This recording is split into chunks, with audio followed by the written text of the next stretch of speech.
Great. So I think we'll get started. Thank you for coming. Thank you for finding us. Welcome to the session on labelling and certification, building a trustworthy ICT landscape for Europe. My name is John Kingsbury from the Knowledge Transfer Network, and I'll be your moderator for this session. Just before I introduce our panel speakers, I want to just outline the landscape, really, for certification and labelling.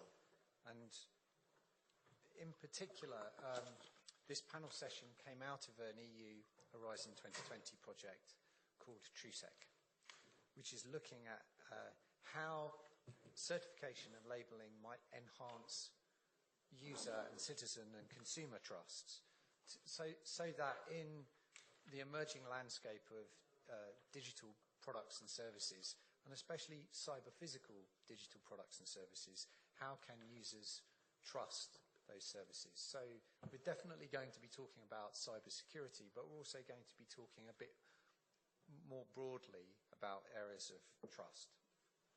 So why is trust such an important issue, especially within Europe?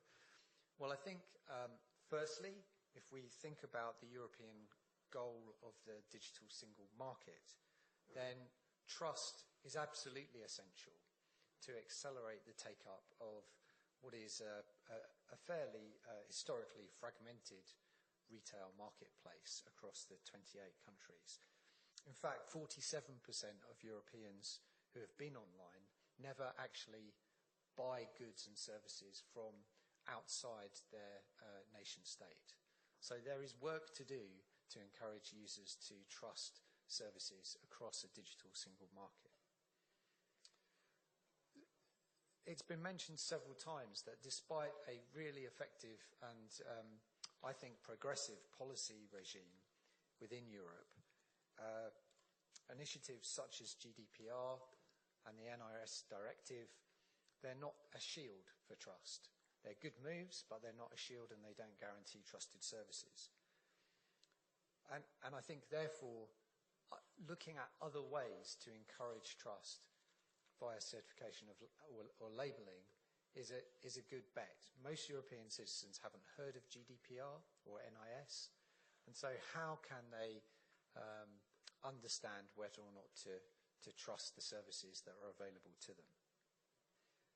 And I think that we're also seeing new forms of erosion of trust as well. So there was a survey released in February this year of 26,000 EU citizens that came back with the scary result that 83% of those citizens surveyed were concerned that issues like fake news were damaging democracy. Fake news as an issue, well, it's always been there, but in the last couple of years, even in the lifespan of our project, these new elements and new terms for the erosion of trust have emerged as being in the wider public interest. So those are three very good reasons, I think, why certification, labelling, citizen support, consumer support for trust is desperately important, especially in Europe. And while TruSec's research is showing that generally, on the one hand, the internet's getting somewhat better with lower level security. Larger enterprises, for example, are lending their technology around two-factor authentication, or there's been lots of progress on cloud security, for example. And you get third-party payment providers, Visa, MasterCard, PayPal, lending their brand and their cybersecurity as merchants to digital services. I think on the other hand, what we're seeing is a systematic lowering of barriers to entry for cybersecurity, some of which, as we've heard over the conference, are fueled by state-sponsored mischief, let's say. And we're also witnessing an ever-increasing number of new classes of threat.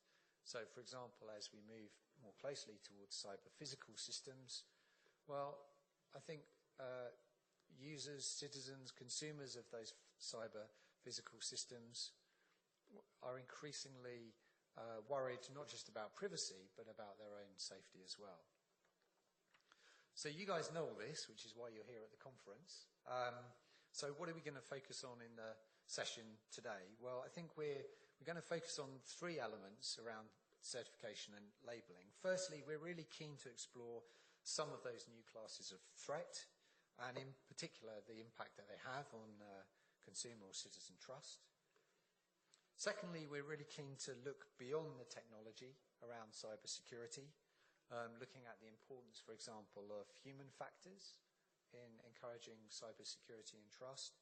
And finally, I'm hoping that our guests will be talking about the labeling of services, which, depending on the views of the panelists, may or may not enhance consumer trust. So to help me explore these issues, I'm delighted to be joined by Luigi Rebuffi, who's Secretary General and founder of the European Cybersecurity Organization. Hi, Luigi.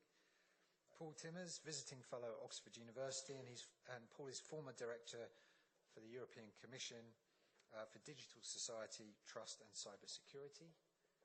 Agata Samuilovic from Innovate UK, who's the innovation lead for cyber, and Innovate UK is a large public funder in the UK of R&D. Martin Huddleston, who's head of cybersecurity at APMG International, and Robert Koszler, who's head of the cybersecurity department in the Polish Ministry of Digital Affairs. So welcome. I hope I got your names pronounced correctly. The format for today's session is very, very informal. So I'll be asking the panelists a series of questions, and we'll leave plenty of time open for questions and answers from the floor. So please, there will be questions, and if anything that the panelists say that you desperately want to contest, or that you agree with, or that you want to add a point, please, if you could just wait a little bit to the Q&A session.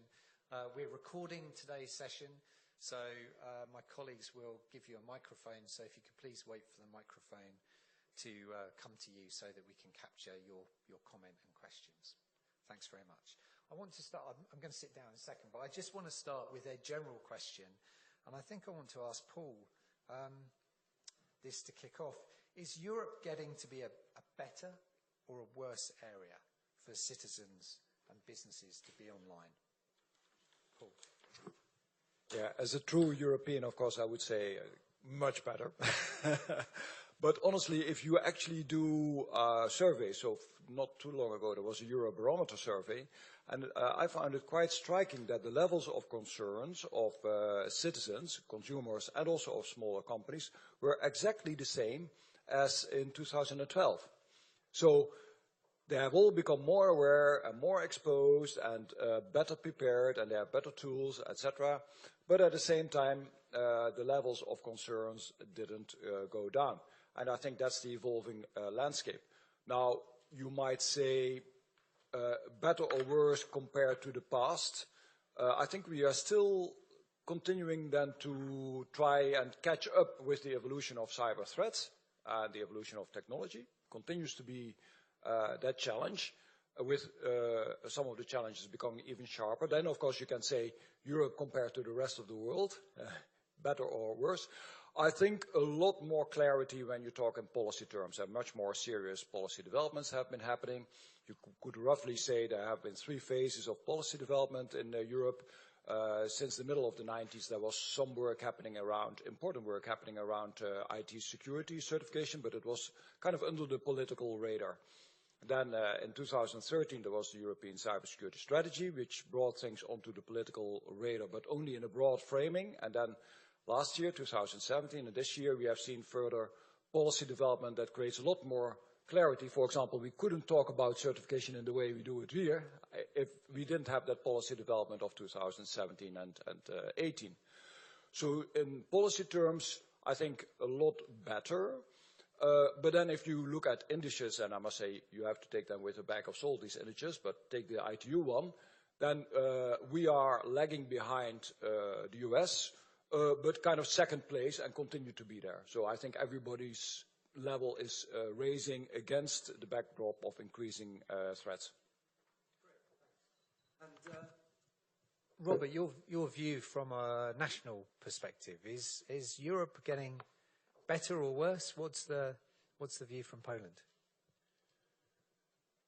Poland is just starting actually to go in a systematic way into building national cybersecurity system. So I especially use the term system. So it's in the past we've got single components like skilled teams, like crypto-capable research and development capabilities. The major problem was how to build it in the system, how to actually integrate operational with research, with education programs.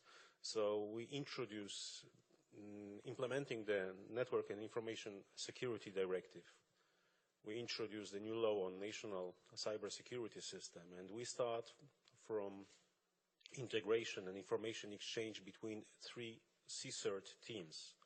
One of them responsible for government administration, another one responsible for military sphere, and the third one responsible for critical infrastructure.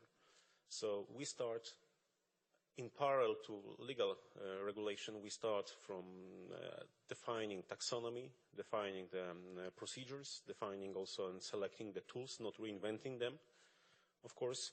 So I may say that at least at the national level, we initiate a systematic approach into cybersecurity. The domain that was in the past mainly limited to classified information protection. So as Paul mentioned, that there have been some discussions many years ago started regarding certification and evaluation. It was mainly about products to be used for classified information protection. Then, of course, there was a discussion about broader InfoSec product to be used by consumers, and evaluation certification recognized internationally. That's why the concept of common criteria was created, actually. But still, there was a discussion how, in which model should be selected by countries for evaluation, whether it should be follow the target of evaluation type of certification scheme, or whether there should be internationally developed protection profiles. That is the set of security requirements for specific group of products like firewalls, like intrusion detection, intrusion prevention system. So we see, at least since 2010, when there been a major change within NATO, shifting from evaluation certification based on security target. Security target is a set of documents developed by the vendor.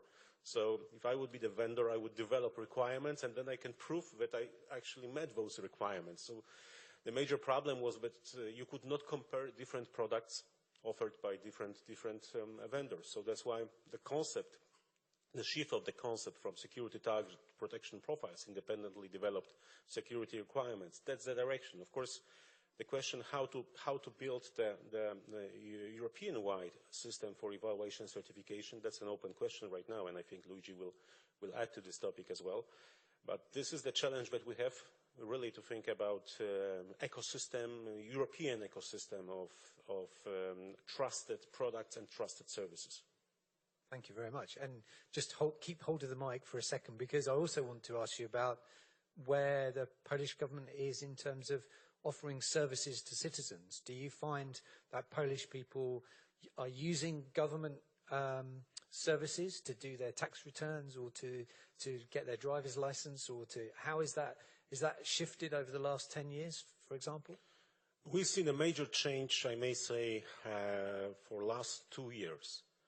And I can tell it because I spent 10 years working in Munich. So for me, access to citizen services available via electronic platform, government electronic platform was critical. And I was not able to use many services because the number of those services was very limited. So, and mainly it required also, my child was born in Munich. To register the child, I have to come to Poland and do it physically. Right now, it's possible you can do it electronically. So What's more, from the beginning, actually from this week, from the 1st of October, you don't need to take with you, driving the car, you don't need to have with you registration documents for the car, you don't need to have with you insurance documents as well. That's because of interconnection of the services. So I think that we see a major shift, major change, and that's why the government is heading into the way to have one portal, like one gateway to government services. So if more services will be integrated on the national level and also regional level, we will see more and more citizens using those services. Thank you very much. Luigi, we've heard from Paul about the policy improvements for the European Union, and from Robert about some of the great digital government services. Come on, tell me why Europe is getting worse rather than getting better. Or do you think it is getting better? Of course, Europe is getting better, not at the speed we would like. So, let me say, we started, I lived this story with Paul, actually. I remember when we met, it was spring 2011, we met with Paul in the cafeteria from the European Commission. He was doing something else, another topic, EIT on health and aging population at the time. And I was trying to see how we can build up a public-private partnership on security, on cybersecurity in particular. It was the very beginning of the story, 2011. Then you had in 2013, at that time we were saying, yeah, we have to have a public-private partnership, and for doing this we need some elements of what we called cybersecurity industrial policy at that time. Because we were working with the, at the time, Commissioner Vice President Tajani, which now is President, which the year after, in July 2012, he issued the communication on security industrial policy in general. So we were working with him to build up this. So that was a good step at that, really for that time. But then it disappeared somehow. So with Paul we said, let's build this cybersecurity industrial policy. We started a long discussion which lasted until he left the Commission. And one of the key element there was clearly standardization and certification. So why I'm saying this? Because after 2011 came 2013 with the European cybersecurity strategy. So general terms first, but first something, the first time the Commission said, yes, we have to do together something with this strategy. Then in 2015, the digital single market, so acknowledgement of the fact that Europe is going to be digitalized. So completely change in the story, epical change. And then and already announcing also the creation of this PPP in 2015.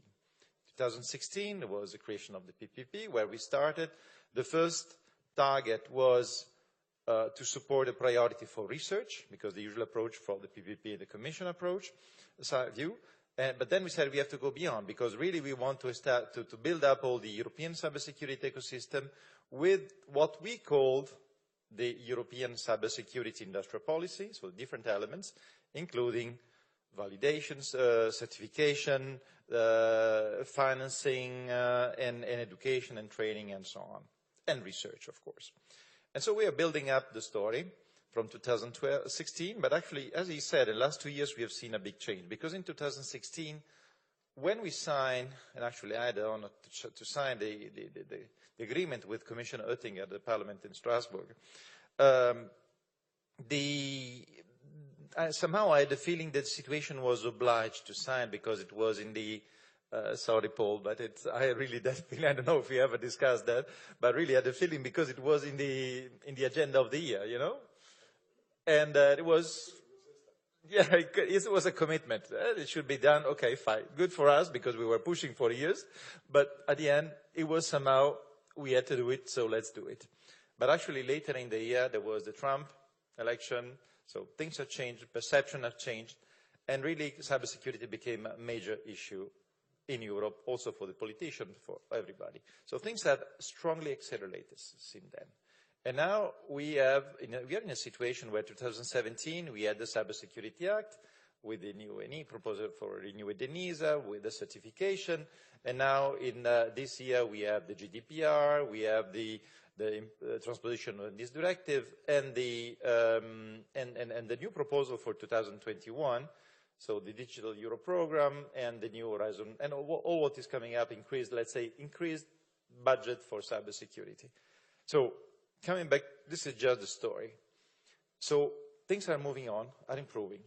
We have seen also in the PPP that it's important, it's fundamental to get together the public and the private in a certain environment, like the one provided by EXO, to start a dialogue. We have seen, especially in the certification sector, how much this is difficult. Because when you talk about cybersecurity, you talk about all the sectors, from components, process, services, and different kind of products. So you put all together, you have 360 degrees of requirements. And this is quite, like Brits would say, interesting. Interesting. Actually. So that was, we're going to move on. Yeah, sure. I'm taking too long, but just coming to the conclusion. So we have started from very far, long ago. We are speeding up very quickly now. Now there is a proposal for 1 year already on the Cybersecurity Act for certification, to be precise and linked to the topic of the panel, which is out, which has been discussed by the Council for several months. There is a common agreement on the May 9, 2018, May of this year. There was a common agreement from the Council. The Parliament is still discussing the report on this. Hopefully it will be finalized by the end of the year under the Austrian presidency. And then we could at last start.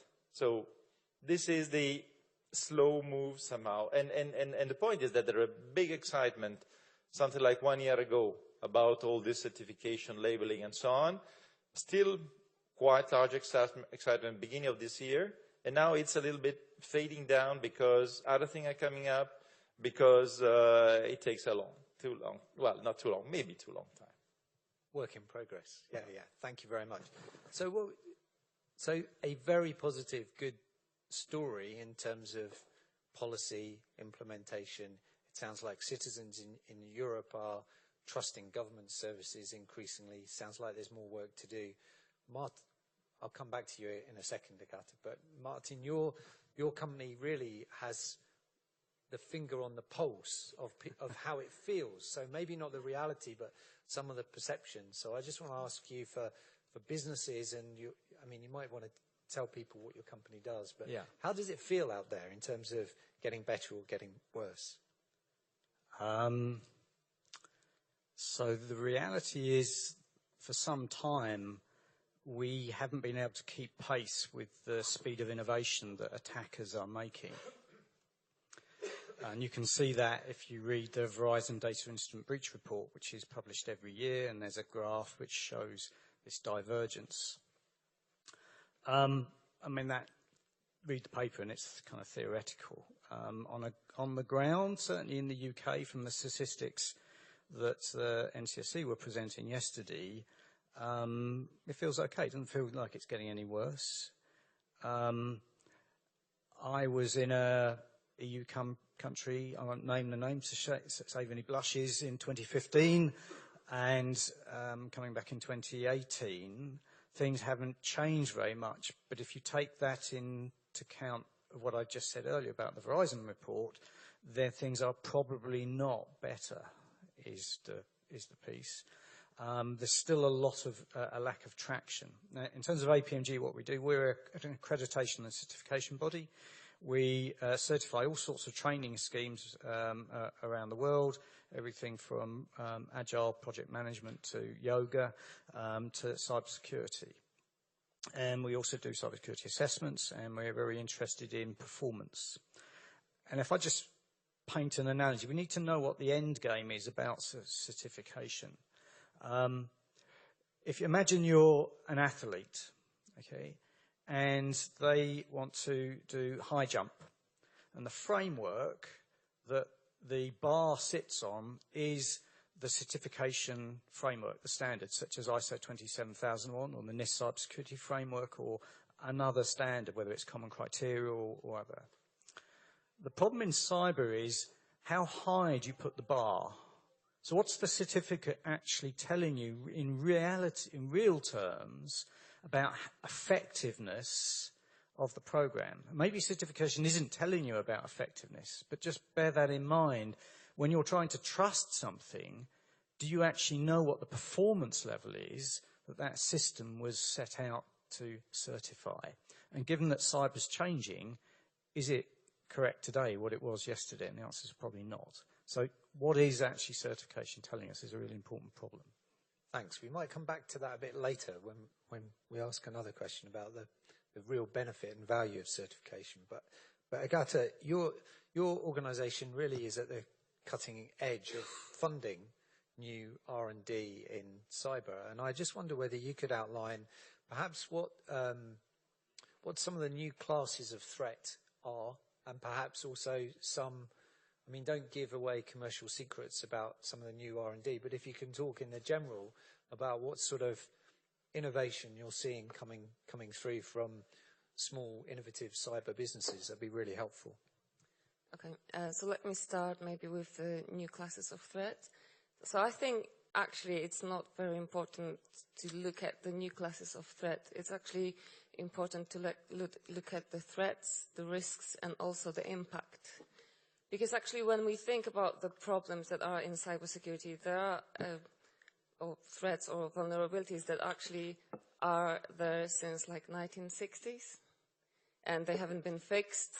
So does it really matter how many additional threats there are, or if it's actually matter? Well, it's what is more important is actually to think what's the impact, and also have we managed to fix it. But still, I mean, with cybersecurity, even if it's more difficult to defend than to attack, because it's enough to find just one kind of hole. So when you say things haven't changed since the 60s, you're referring to software vulnerabilities rather than a focus on hardware vulnerabilities, for example, stack overflows and that? Well, I think it's, well, I know what you're getting into, but I mean, so what we're doing probably, what we've been trying to do is fixing cybersecurity with the software solutions. And probably it's because fixing hardware is more difficult. Probably if we, when hardware was designed in 1960s, it's probably not many people thought about the cybersecurity, about the security in general. It's actually was thinking about how do we make sure that we process the software and we process this as fast as possible without putting much consideration into security. So yeah, so whether we change this, how do we change this, whether it's easy to change, I think it's not, because if it was, it would have been changed, it would have been fixed by now. And when you look at the vulnerabilities, it's last year I think there were about 10,000 known vulnerabilities, and we don't know what we don't know, so probably there's more. So it's difficult to find to fix everything, and it's enough. If there's just one hole for the attacker to find and attack the system, and the impact is massive. And how about new stuff that's really exciting you and Innovate UK that you're funding? So I think the new stuff is probably similar across Europe or across the world. Is people are focusing on finding the solution for IoT, finding the secure solutions, how to protect IoT, autonomous vehicles, and then how can we, I know people have used AI and machine learning for years and been trying to find, but now just recently AI is becoming a hot topic again. So people are thinking and focusing on how can we use AI and machine learning to actually enhance the security. So that's another one. Quantum is becoming popular as well. Then what else? Let me think. But in general, I think it's one is I can talk maybe about the companies that we supported is Digital Shadows, for example. We actually supported them when they were like 2-people company. They are now 150. Wow. Yes, with offices around the world, not only in the UK but also US. iProof, we funded them a few times. It's the authentication using biometrics, and recently they become the first non-US delivery partner for the Department of Homeland Security. But also what we're doing, we've kind of realized that it's important to look into the research and see what's cutting edge in the research and actually helping the academics to commercialize the research, because I think we've noticed there's like a gap, and helping them to commercialize is going to help to build the capabilities. Thank you, thank you. And Robert, you mentioned the 3 certs that the government has. Can you share any interesting new classes of activity coming into those certs for your attention? Yeah, I think that the major focus will be on the key targets right now for this related with the threats. So it's no longer a focus on the boundaries. It's no longer a discussion about to build the walls around our systems. It's more about acceptance and implementation of assume breach philosophy. So that's why it's so important actually to detect the fact of penetration of the system as early as possible. That's why, of course, we leverage the results of early warning system that was implemented in Poland called Araki's Gov. I was actually the person who promoted this idea, and we got an acceptance and also financing in 2005. So we have 13 years of operations of the system. That was the first one. That was temporary solution, and you know that temporary solutions are used for a very long time. And it actually proved the effectiveness.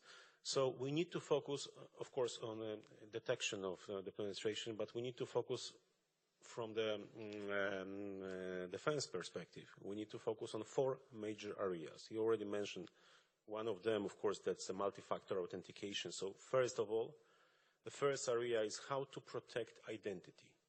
Identity is the most targeted right now area. Of course, all the phishing attacks are targeting. It's not sophisticated. It's actually targeting identity, to steal identity, to capture identity.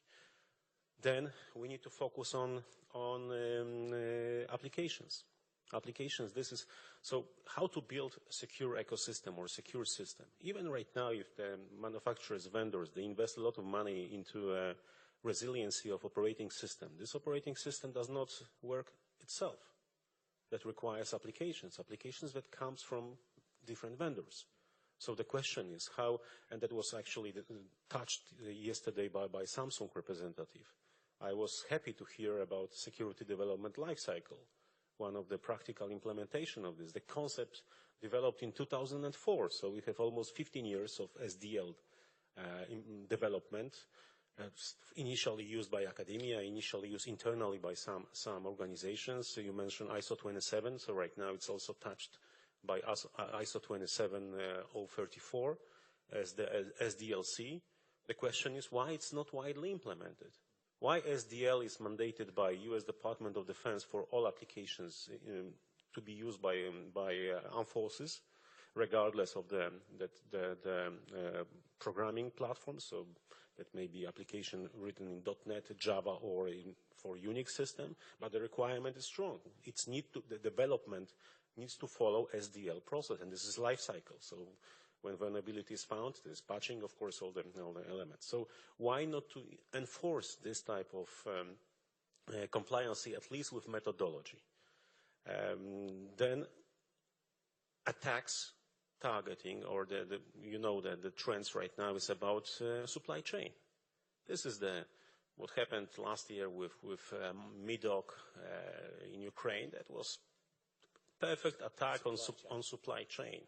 How to protect application between a vendor and implementation environment. So from one side, of course, there will be some technical requirements on resiliency of applications. The second will be how to deliver this application, how to install, how to maintain this application in a secure way. So the third area, fourth that I mentioned, that's network security. Of course, discussion about how to effectively monitor networks, the traffic in the networks. And I think that we can leverage from benefits of software-defined networking, where from the same management console, you can monitor all elements, operating system plus networking protocols. And finally, the fourth area is data. So of course, validation of the data that is entered into the system and process. So it's a shifting of the discussion should be shifted into those four areas. So we no longer about antivirus, EPS, EDS. It's no longer, it's irrelevant discussion right now. So that's why evaluation certification of the technical measures, plus research, plus certification of people, of personnel, and they are skilled to operate in a secure way. You ask about CSIRs, so this is also one of our of the areas of focus and informal discussion. By the way, we have next week, another informal meeting of this group of 3 CSIRs, because the solutions and tools agreed, taxonomy agreed within those 3 major CSIRs will be then delegated, will be shared with the community of sectoral CERTs like energy, financial sector. So this is something that will be replicated definitely, just not to reinvent the wheel, and establish the same level of communication, the same level of skills. Thank you, thank you. So certification around practice and process and evaluation, I think, is what you're saying is an interesting area. Before we come back to that, Paul, you're a visiting professor at Oxford University. Just on the new classes of threats, what's the state of the art for Oxford in terms of fields of research? What's really firing you up and your colleagues there? Yeah. I'm not sure whether I can speak here for Oxford, because in Oxford many people are working on cybersecurity, and we'll have many different views and insights on that. Let me mention some things that I picked up. What I found quite interesting is that in 2015, I think, we didn't have fake news really on the radar. Nowadays, people consider fake news as part of cybersecurity. Isn't that kind of surprising, you know? Yeah. So this is kind of about, you might say, content integrity. Yeah. And a simple form of content integrity, but that is felt to be quite threatening, is actually data integrity, for example, in operational technology. So in the technologies, in the areas that are managing the operators of essential services, that are managing the oil and gas and electricity, energy networks and what have you. That seems to be a new area of threat that is coming up, and where there are quite some concerns around it, and not quite sure how you deal with that. It's a little bit also, I think, what you said about old systems being there, and you cannot easily update them. Plus, what makes it worse is that's where really the cyber world is meeting the physical world, and the IT mentality is meeting the OT mentality. So in the IT world, we would say, well, the computer doesn't function, Control-Alt-Delete, or switch off that phone. But don't tell to someone in the oil or gas industry, switch off that turbine or that pump, because then the whole thing will collapse. It's difficult to switch it off and on again. Switch it off and on again, you can imagine. You know, just switch off the lights in the city for a while. And then hope that it comes back also, by the way. So that's an area that also brings me to the other kind of threat. And I see, Pierre, we have been talking about it at the time, Pierre Chastanet, about, so we can talk nicely about all the measures that you can take for resilience, but what if it really goes wrong, you know, massively goes wrong? And so at the time there was that discussion around things like major incidents, Black Swan type of incidents. Did they happen? I think people may have different views on it, but if you ask experts in the field, there was I think about a year ago, at the Black Hat conference, they asked, is there going to be happening in the next 2 years a major cyber incident across several countries in Europe? And the majority of people said yes. And so it would actually be interesting to hear from this audience, what do you think? Is there going to be a major cyber incident happening in Europe that will affect several countries in the next few years? And so dealing with that was a concern that was coming up. Now there is also some kind of measure that has been proposed by the European Commission. It's called the Blueprint, which is a recommendation, which is soft policy, that actually says if you have a large-scale incident, you should be prepared to work together from the tactical level, strategic level, up to the political level, whatever that means, you know, and that needs to be exercised. So I think also rather ambitiously, today's policy says to be proactive, and we also had talks here about active defense, for example, or perhaps proactive defense. Well, that's certainly, it's good that we talk about it, but that's certainly kind of thinking about the new threats that might be coming up and being prepared for that, and also having at least some backup of policy that allows you to engage in that, for example, in the form of exercises. Yeah. Thank you. So I think that everyone on the panel is going to agree that training for staff and self-assurance for businesses that, you know, are thinking about their own cybersecurity, and there are a range of different national self-assurance certificates and exercises available. I'm going to assume that you all think that's a good idea, because that's what you've said. And Robert was saying that some of the best practices around processes, around those 4 different areas, have been around for a long time. So perhaps, Martin, a controversial question. When's cyber certification a good idea, and when's it a waste of money? Okay, so quality matters, but then performance matters as well. You need defined process to be able to build performance management systems on top of. So there's a kind of a spectrum of answers here. If I'm delivering Kettles, I want them designed not to catch fire. If I put an internet connection on them, I don't want that kettle interfering with my banking details. Okay, so there's, you know, commodity type certification, the mass market, the consumer level, where it needs to behave in a sensible fashion.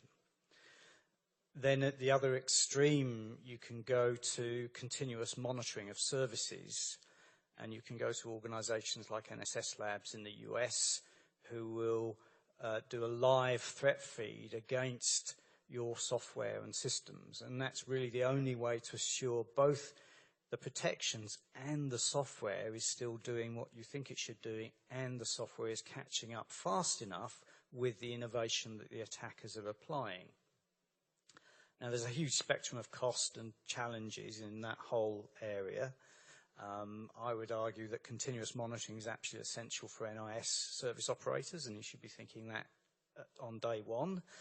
And static certification against compliance frameworks like 27001 are ineffective. Against NIST, better, because they talk about resilience, so they're about bringing in the people side of things, about allowing you to recover and survivability and that kind of thing. In my own area, we're innovating in digital badges. So just to kind of bring the subject in, we've got a slide. Can we pick that up? Is there can we have Martin's slide up, please? I don't know whether they can show you this. I'm hoping. Here we go. So one of the questions that John put to us is, how do we create trust? And that's kind of underpinning this conversation. So in this scenario, what we have, we're going from paper-based certificates to digital certificates, what's called digital badges. And the certificate is held on a server. So you put the digital badge on your email or on your LinkedIn account, and you click through, and it goes to a server that lists all the labeling that you want around that certificate. And we went from 0 to an astonishing number based on 2 things. So the authority that we have as a certification body accredited by UK, and the people doing peer trust transfers and referrals. And the percentages are very real. It's quite astonishing that in 9 months, pretty much 75% of all the people that we'd certified had taken up digital badges. And I put this on the thing to show that digital trust can be created, but you need trust in the certification system, you need trust in the certificate hosting system, and you need, in our sense for cybersecurity, we accredit GCHQ's training programs that are put out and badged on behalf of the National Cybersecurity Centre. So we know what the quality threshold is. So you bring all those things together and you can build a successful certification program. The question is, can you do that for IoT devices? Can you do that for services? Can you do that for systems? and that's a much more complicated problem, and there's a bigger ecosystem. Well, just I'd like to around ask Luigi that, which is that question. So Martin talks about internet-connected kettles, etc., etc. In Europe, of course, consumer devices have a CE label. Is it a naive question to say that internet-connected devices where there is a risk of consumer safety should have a CE level? We have it in medical devices. Should that be extended to connected autonomous vehicles or, you know, other IoT? What's your opinion? Well, my opinion is that, first of all, we have to think at the security of IoT, even before designing the security of IoT, even before having whatever kind of certification. Sure. Because today, you know, there are big car manufacturers and so on. I don't want to name them. But they, until recently, I heard them, well, we are investing for 10 years in autonomous driving and so on, this and that. But actually, we started only last year to look at the security of all this story. Yeah. So, and that's quite challenging, put it that way, not to say worse. And so, and actually, when you go around and see IoT, still today, the people which are working on IoT, they're still looking at how they implement the devices. Only few of them are really considering security of IoT at the moment they implement. And then when you at the moment implement, you could have in the coming future certain requirements for validation, certification, labeling if you want, not to go to high level of certification that considered just simply self-assessment because maybe they are very light devices, light impact, let me say, devices. But then the big problem is that, okay, a certification holds for the moment when you have given it. And first of all, it doesn't provide 100% assurance that you are protected, but you follow certain criteria, certain rules, certain process, and so on. That's the first point. Then with the time, as also said, the threats evolve, and we are actually in our working group, every 6 months, we are issuing an update of the situation of state of the art and a challenge from the industry. So how the industry see the challenges and what is the status of the different activities to fix this. And but the point is that, okay, threats evolve, and at a certain time also these IoT are lost in the nature. I say the billions and billions, and who is going to fix them, to update them, and so on which base, certification base. So and that's really the point which scares me most for the future. I understand identity, I understand all the other things which are brought up today because it's the impact of today already losing the identity we were discussing very recently in another place in another configuration, and really is what people are most scared today, losing their identity. And this goes down to the citizens, not to the big business. But tomorrow, IoT security will impact everybody, everywhere, massively. Thank you. Agata. Yeah, so just wanted to add on iKettles. Yeah, I had this, I spoke to my colleague and he said to me, if I've heard of iKettles, that somebody, I mean, one of the companies, security companies, they've done a report on how many vulnerabilities there are in iKettle and how easy it is to actually get into the probably bank details or anything else in the network. And so they've published this report, they've gave it to the manufacturer of the iKettles, and suddenly the sales went up thanks to the publicity. So this raises the question of, well, are consumers actually bothered, or do they really think, I mean, iKettle, you think, well, yes, it's connected iKettle, it's cool because I can use my application and then, put the kettle on and then it's going to boil the water, and before I go into the kitchen I already have the water ready and I can have a coffee. So, I mean, do I really care that they're going to get into my, well, maybe not yet, but yes. But so, and then so this manufacturer, they haven't changed the security on the kettles because this would increase the price. So I think it's a difficult. Well, that's a really good point, because if citizens don't care, or in fact if they're enthusiastic about stuff that they read about. And if manufacturers don't care, then that is a role for regulation. Yeah. Right, Paul, I want to ask you to respond to.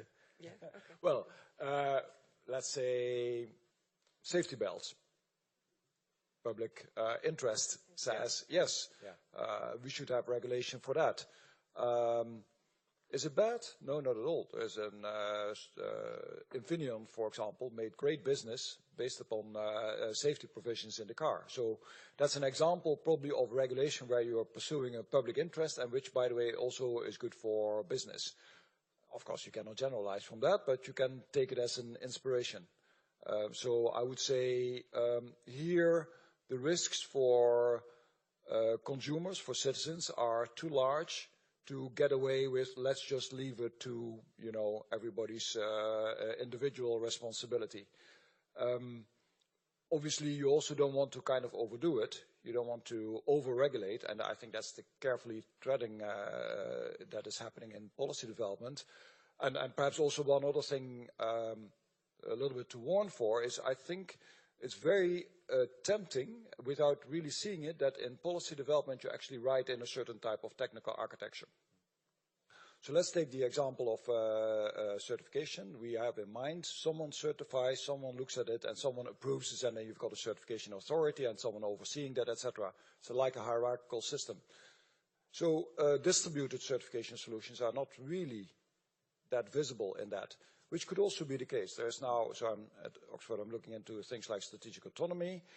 There's a solution for SCADA systems where there's a distributed verification that your SCADA systems are all right, and distributed in the sense of using distributed ledger. Is there really a central certification authority? No. There might be labeling attached to that, but that's then the labeling of the nature that you would see in these kind of distributed approaches. Do you need to have regulation for that? Yeah, because the regulation doesn't need to say what exactly the technical solution has to be. But then you could say, well, the regulation can focus on if it is working in one country and accepted in one country, it should be accepted everywhere. That's the kind of thing that you could do. Yeah. Thank you. So we've got 15 minutes left, and I kind of want to open the discussion up to questions and comments from the floor. Daniel, do I need to hand over a microphone? Why don't you have that one? I'll talk later. I'm particularly interested to hear your comments around certification and labelling, please. I'd love to hear those of you who know where the next major large-scale cybersecurity threat is going to come from, whether that's going to come from a particular sector or a domain or a field. But please, sir, if you'd like to say your name and which organisation you're from, and, yes. and to whom you're directing your question, please. Yes, hi. My name is Lauri Tankler. I'm with the Estonian Information System Authority. Yesterday, we heard the CEO of the British NCSC, Ciara Martin, talk about their plans for that particular type of consumer labeling for different devices like IoT devices and so on and so forth. He gave a couple of examples what the labeling should look like or what it should say, kind of like, is it going to patch, for how long it's going to patch, is it going to patch automatically for the same Kettles or whatever. I actually don't know who to address this question to, but I'm just wondering, do you have thoughts on that sort of labeling for consumer products? And if the British are going to do it first, then should the European Union, different member states sort of like accept this as a given label and use it as well? Well, let's ask Robert, because you represent, in a way, you represent Poland. So I don't know if you saw Martin's presentation yesterday, or...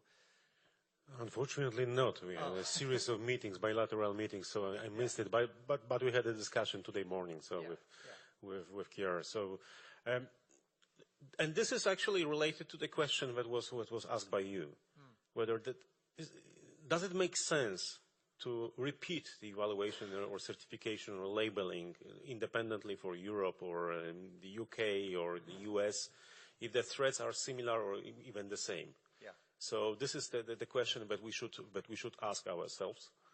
rather than to duplicate the efforts, we should discuss similar concept that was behind of common criteria, that is internationally recognized criteria. So this is something that definitely we will need to discuss. And physics behind all the countermeasures, that's a question of the maturity of the country, of course, and skills that are present in the country. But at least the challenges, threats are very similar. So if we take into consideration IoT, from my perspective, I would focus on three major areas in IoT. First of all, the quality and resiliency of microcontroller that is used in the device. And we know that what was accepted as a trusted platform for many, many years, the CPUs. Then we had Meltdown and Spectre. So, and all the security models, including UEFI, and was just built in the assumption that there is no security gap in CPUs. So first, microcontroller, the new architecture, and I think we should discuss it. Industry already proposed some architectures. So I think the governments and regulators, or not only regulators, evaluation certifications teams should look at it. The second component that should be included into smart metering, of course, it's an operating system that is run on this. Definitely open source, because it will be much easier, of course, to evaluate this one. And the third component that is needed, also for dummy devices that have been not designed in security with security in mind, this is the analytics. Of course, in many cases, based on the cloud analytics, it doesn't matter. Different solutions, of course, there may be a internal disconnected cloud for special purposes like military IoT devices, or cloud and analytics provided by global providers. The most important is actually to think about two major components. So, of course, IoT devices as the edge devices, more intelligent or less intelligent, plus cloud as analytics and also sharing the data and the results of analysis. So I definitely agree with Ria, actually, about we should have the common discussion first within Europe, of course with the UK, with US as well, to discuss how we can handle this, just not to repeat, not to replicate, not to spend the money on extra evaluation or certification or labeling. So that suggests if the UK or Ireland or France or Germany or whichever EU country certifies against specific risks, then that could be adopted across other countries. Why reinvent the wheel? That's right, especially for consumer market. And we, of course, there is different discussion, different story for national secrets or national security. So it's not a part of this conversation. It's a part of the consumer market. Sure, thank you. Luigi, you had something to say. May I just briefly clarify? I mean, the certification regulation, so the Cybersecurity Act, actually says that if there is a certification scheme which is recognized at European level, and then is being certified, for example, in France, then it holds everywhere. Yeah. Happens to be that by the time that is enforced, the UK will no longer, I guess. I wondered when that was going to come up. Yeah, I'm sorry about that. Luigi, your views. Simply to say that in EXO we have worked on this. We started long ago, I would say. It was Mark Miller. We're sending out the message years ago where we were cooperating about the European label for security in general. Well, yeah, that was I don't know, even 10 years ago, something like this. And actually we were discussing this in our working group one on standard certification, and we concluded that the European Trust label could be positive impact for simplifying the understanding of the user, consumer side. Nevertheless, on the line, as we said before, there is no 100% security assurance that a certification or labeling will provide protection. But then, okay, this was our input to the Council and to the Parliament for the report. As I said, the report is still not ended it will hopefully end by the end of this year. But the present position of the report from ITRE, the European Parliament, I read it as it is written there. It's that the manufacturer or provider of ICT products process and services should be obliged to issue a mandatory product declaration with structured information concerning the certification, indicating, for example, the availability of updates or the interoperability of the certified products, process or service. The report prefers such product declaration in comparison to a label or mark, which may be misleading for the consumer. So in other words, when you go to the supermarket, instead of finding the CE label, you will find the ingredients, detailed list of ingredients, and you trust the ingredients rather than the CE label. Yeah. This is what the report says today. Yeah, better labeling. Yeah, thank you. Yeah. Are there any other questions or comments? So I think I'm going to ask your opinions about where this threat is going to come from, first of all. But to sum up, I mean, Paul suggested the next 12 months there's going to be a big threat. I'm going to ask you which field and which sector perhaps is going to arise. But I think just for you guys to sum up perhaps beforehand, or for me to sum up what you say, I think that in summary, certification can be good in places, but often it's a date stamp, and so you don't want it to be complacent. Often the act and the processes and the practices for getting the certification are much better and have longer shelf life than actually the certificate itself. Although the certificate itself, especially in areas like supply chains, can be tremendously useful. I think it's work in progress as well. But I think as well what you've said is that absolutely training is absolutely key for the work in progress. And if you have people who learn about cybersecurity, learn about trust, think not just about the state of the art, but also some of the practices that we've known about for a long time, that's absolutely crucial. So just in a summing up, Paul, you mentioned it that perhaps in the next 12 months there's going to be a major cybersecurity issue. I'm going to put you on the spot and ask you where you think it would be. This was the opinion of, let's say, a group of experts in a Black Hat conference. Yeah. I'm not going to speculate about where it will be. I don't think, I don't have that type of insight. I just hear that there is quite a lot of concern in the world of the operators of essential services. That I just want to mention perhaps another thing that is coming up rather strongly, and that's the concern around the theft of intellectual property. So that's even more insidious, because then we are not even anymore talking about data integrity, but still something that can be extremely damaging. And, in the press, people are talking about it, that this is now going to be further analyzed, and perhaps there are measures going to be taken in that. I think that's also a real concern that is on the table. Thank you. Robert, do you want to have a guess?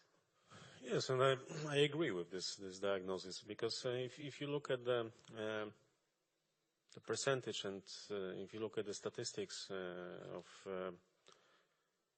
what kind of technology, which products are used widely in the infrastructure and government, also the service providers, that's about at least 5 years behind the current technologies or current products. So we can expect easily the next wave of attacks exploring quite old threats or old vulnerabilities. If you remember, just recall the end of Windows XP. Yeah. That nobody asked, okay, so we should replace XP because of security concerns and because it was not designed in accordance with SDL, for instance. Everybody complained why Microsoft is just cutting the technical support for old and not resilient system. And you know, some nations already, or some countries, invested a huge amount of money just to get additional technical support for additional 2 years. So we are opening the door, and we think that nobody will enter into into our garden. So This is the question, and I would observe what will happen in Ukraine. So we've seen quite interesting activities regarding the power grids, regarding, of course, the presence or the quite impactful supply chain attacks. So I think Ukraine is the battlefield for many operations right now. Okay, thank you. And that raises questions about fake news as well as the actual cybersecurity. Yeah, thank you. Luigi. Okay, so I don't know, well, Paul mentioned the intellectual property, if I got it right. I have a different point of view, just to be challenging. I think that, yeah, the critical infrastructure or hitting the governments, these are the things which will likely happen. Because, well, and I'm looking back to my previous life. In previous life, I set up a different organization, which is called EOS, which is still there, European Organization for Security, looking at all different aspects. And that time, we were looking at the terrorist attack. And you remember London, 2005, 56 dead. And actually, when I was speaking there with the public servant, very high level, they said, okay, we have 56 deaths. We can tolerate that. It's... we can tolerate likely, well, that's something internally in the government, discussion. We could probably tolerate 10 times more, but no more than that. Then the government collapse. That's the point. There is a certain level when things will change. So it's very crude to say that. But there is a certain level of threat, there is a certain level of impact where the society, the political environment and so on, the economy can tolerate a certain threat. So today we are more and more, we're just saying a few words before starting, that we are more and more used to cyber threats. It's becoming almost natural every day, like normal crime. We are having a normal crime every day, and cyber threats are happening every day until they hit us.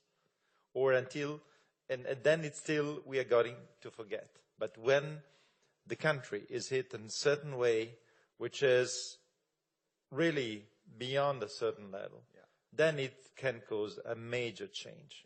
And that's exactly what I think, that when a country is hit with whatever reason, the governing people or the infrastructure, which is, and then causing turmoil internally, then that will be something where the people will really realize the real impact of cyber, call it in that case, cyber war. So that's at the level of national crisis. Right. Yeah. Thank you. Thank you. Agata.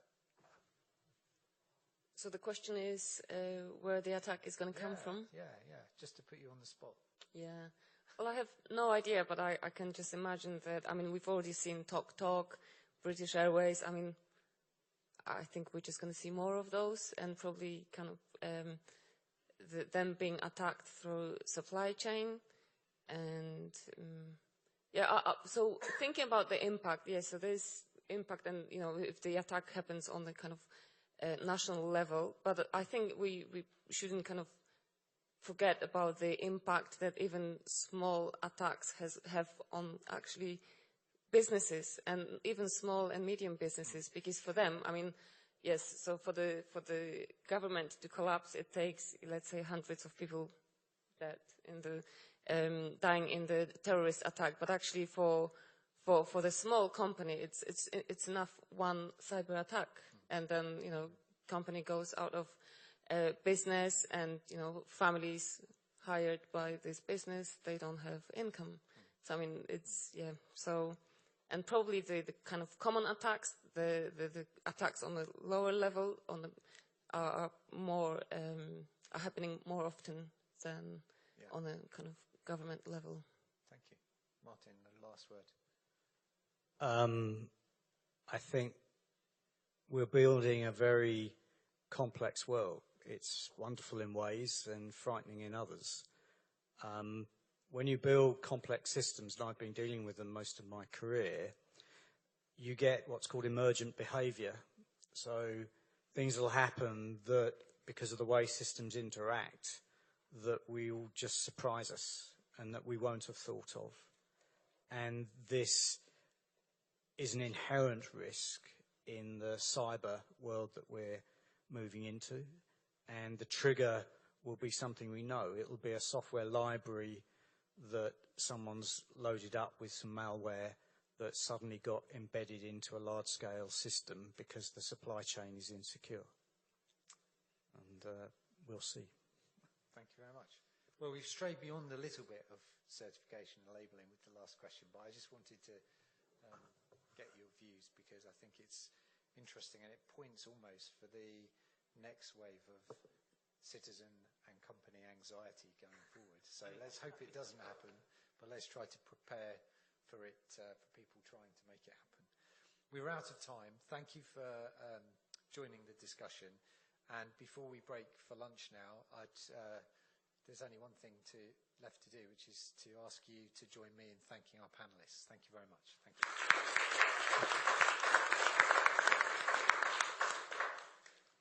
Daniel, and I think lunch is out that way? Yes. Yeah, thank you.